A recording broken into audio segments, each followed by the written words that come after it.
سلام علیکم ټول وروڼو ته د سید نجیب طرف نه سلام وي. عزتمن وروڼو تاسو ته پاتې وي څه پاره چې نور نه کومه امن جرګه راغلې وه کوهاټ ته. کوهاټ کې نن هغه کومه امن جرګه چې کومه دی هغه یې څه ناکام شوله. نو مختلفو مرګلو مو سره رابطه وکړله چېرې د څه چال دی سید د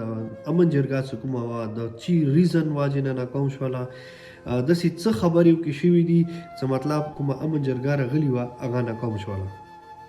نو بیا د مو امن جرګې څه کوم کسان دي ذمهدار کسان دي هغوی سره مو رابطه وشوله. هغوی ته مو وویله چېرې دا کومه امن جرګه راغلې وه دې ته خو د ټول پره چنار هم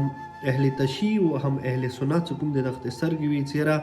دوی به وانیمه داسې ښکلي روغه فیصله وکړي یو نیم داسې اقدام به اوچات کړي پره چنار دپاره څه پره چنار کې مستقل طور باندې به امن و امان قایم شي. ویلې تاسې ټولو ته پاتې دی چې پره چنار کې تیر شوي 65 دنو نه چې کومه لیاره باندې چې کوم حالات دي کوم مشکلات دي کوم تکلیفات دي هم په اهل تشیع باندې هم په اهل سنت باندې هغه چا نه پټ نه دي ټولو ته مثال معلوم دي. نه د امن جرګې ناکامۍ ریزن څه و واجه څه و هغه زه تاسو سره شیر کوم وروڼو او پلیز ریکویسټ کوم چې د ویډیو خپلو ملګرو سره شیر کړئ چې ما که څومره مسافران وروڼه دي او څومره کورمیوال دي دغه ویډیو په سطحت سره هغوی ته دا پاتې ولګېږي چې د امن جرګه چې واجې نه ناکام شوله. وروڼو امن جرګې کې څه مین کومه ریزن و کومه واجه وه چې هغه ناکام شوله هغه په دغې خبرې ناکام شوله چې حکومت یایي چې اهل تشیع سره او اهل سنت سره کومه مطلب اسلحه ورسره دی په کار دی هغه څومره اسلحه دی هغه اسلحه د حکومت سره جمع شي که چیرې اهل تشیع او اهل سنت هغه چې کومه اسلحه دی هغه جمع نه کړله نه دا روډ چې کوم دی وره پورې به مو نه کولوو نه به وره پورې اغنې امدوربط وشي. د مو د امن جرګې چې کوم مشران دي هم اهل تشیع او هم اهل سنت خدای هغوی ټولو ته د خوشحالۍ امرونه وکړه. هغوی حکومت ته دا خبره وکړله چې بالکل هم اهل تشیع و هم اهل سنت دا غواړي چې پراچینار کې مستقل باندې امن و امان قایم شي. پراچینار کې د قلم ضرورت دی، پراچینار کې د تعلیم ضرورت دی، پراچینار کې د یونیورسټۍ ضرورت دی، پراچینار کې یو د ښه ایجوکیشن ضرورت دی. موږ نه غواړو چې مطلب ایمو بچي په هر وخت په مطلب په روډو شهیدیږي په مرچو شهیدیږي په مطلب مختلفو نورو داسې مطلب اکټیویټي کې څنګه مطلب هغوی غریبان خبر نه وي چې شهیدیږي. نه پکار دی پراچینار مکمل طور پر سکیور شي. که چیرې مثال پراچینار تاسې سکیور کوای شوئ حکومت یې سکیور کوای شي او چې کوم بارډر ایریا دی دا سکیور کیږي او چې اوورال چې څومره ایریا دی د پراچینار څخه کې مثال د اسلام آباد مخای پېښور مخای لاهور مخای لکه چې څومره شهرونه د پاکستان دي څخه محفوظ دي په کار دی پراچینار دا مغاسې سکیور کی مغاسې موته مثال سکیورټي پروواید کی نه ان شاء الله مویا غواړو چې هغه چې څومره اسلحه دی چې هغه اهل تشیع سره دی اهل سنت سره دی په کار دی هغه بیا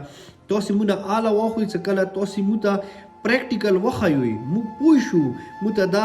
اعتماد میلاو شي چې بالکل حکومت چې کوم دی هغه سنجیده دی په دې خبرې کې چې موږ بچي محفوظ وي موږ مطلب عزت مو ناموس محفوظ وي موږ ته هلته یونیورسټۍ راشي موږ ته هلته کلیجونه راشي موږ ته هلته خوشحالي راشي موږ ته هلته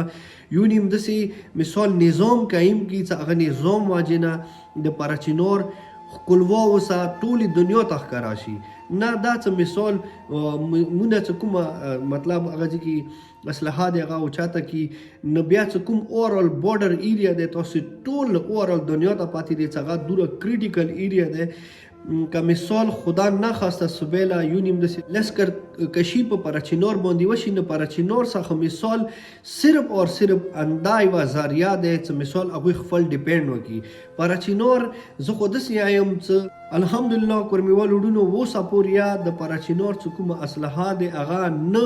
د پاکستان په ریاست خلاف استعمال شوي دی نه اوسه پورې هلته یوه پولیس په خلاف استعمال شوي دی نه په مثال اف سی په خلاف استعمال شوي دی نه د مو پاک فوج په خلاف استعمال شوي دی. ایون که چیرې بارډر باندې د مو پاک فوج چې کوم هلته موجود وي هغوی سره چې کوم مطلب افغانستان نه یا مختلفو نورو ځایونه څخه د موږ فوج څخه کله غونی حمله کیږي اندا توري د ورسي هغه سشانه بشانه د ویلوړ وي هغه سره د مدد کوي هغه سره د هیلپ کوي او ایون فوج سره د غوي خپل ځانو قرباني دا ورکی نه پکور د ریاست را څغوي یو د سګدوم وکی څ هغه ایریا مکمل طور پر سکیور کی ویلې تاسو ټول وړونو ته پاتې وي څه آلته مو ډیر مطلب واړه بچي څه کوم دي هغه مختلفو بیماریو کې مبتلا دي هغه د مړ کیږي زنانه د مړ کیږي ځوانان د مړ کیږي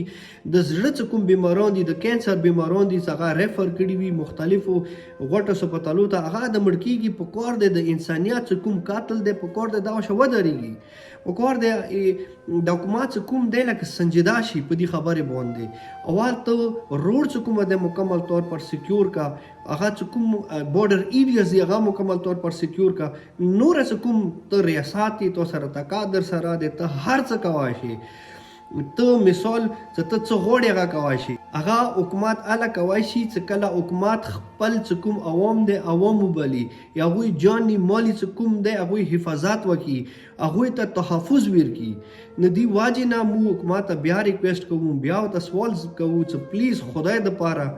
ایمو څه کوم روډ دی هغه مکمل طور باندې تاسو کلاو کوي چې کوم د ام درفت دا کلاو کوي چې کوم وړه بچي دي چې کوم زنانه دي کوم ځوانان دي کوم سپینګيري دي چې هغه مسول په تکلیف دي چې څوک پراچینور راغلی پېښور کې باندې چې څوک پراچینور کې دي هغه مارک زندگی حالات کې دي په کار دی هغه تاسو دلته روبسوي هغه حفاظت وکوي هغه سره مینه وکوي چې کله مثال ریاست خپل عوام سره مینه کوي بیا چې کوم عوام دی ظاهري خبره دی چې هغه خپل حکومت سره مینه کوي خپل حکومت سره بهار رشانه بشانه ودرېږي بس ویډیو ان کې خپل رب ته بسولو کو چې پاکه پروردګار ته پر می باندې رحم او کرم نظر وکي او چې د کوم حکومت دی چې کومه پالیسی دی خدای هغه ته زړه ته لګ چې ته رحم ورولې څغوی په دغه خيستا ورمي باندې رحم وکي په معصوم بچو په وړو بچو باندې رحم وکي او چې کومه ایریا د پاراشینور د مکمل طور پر سکیور کی ډیره مننه وړونو خوشاله آباد اوسئ. ما سید نجیب تراو کو اجازه مهرباني. السلام علیکم ورحمت الله وبرکاته.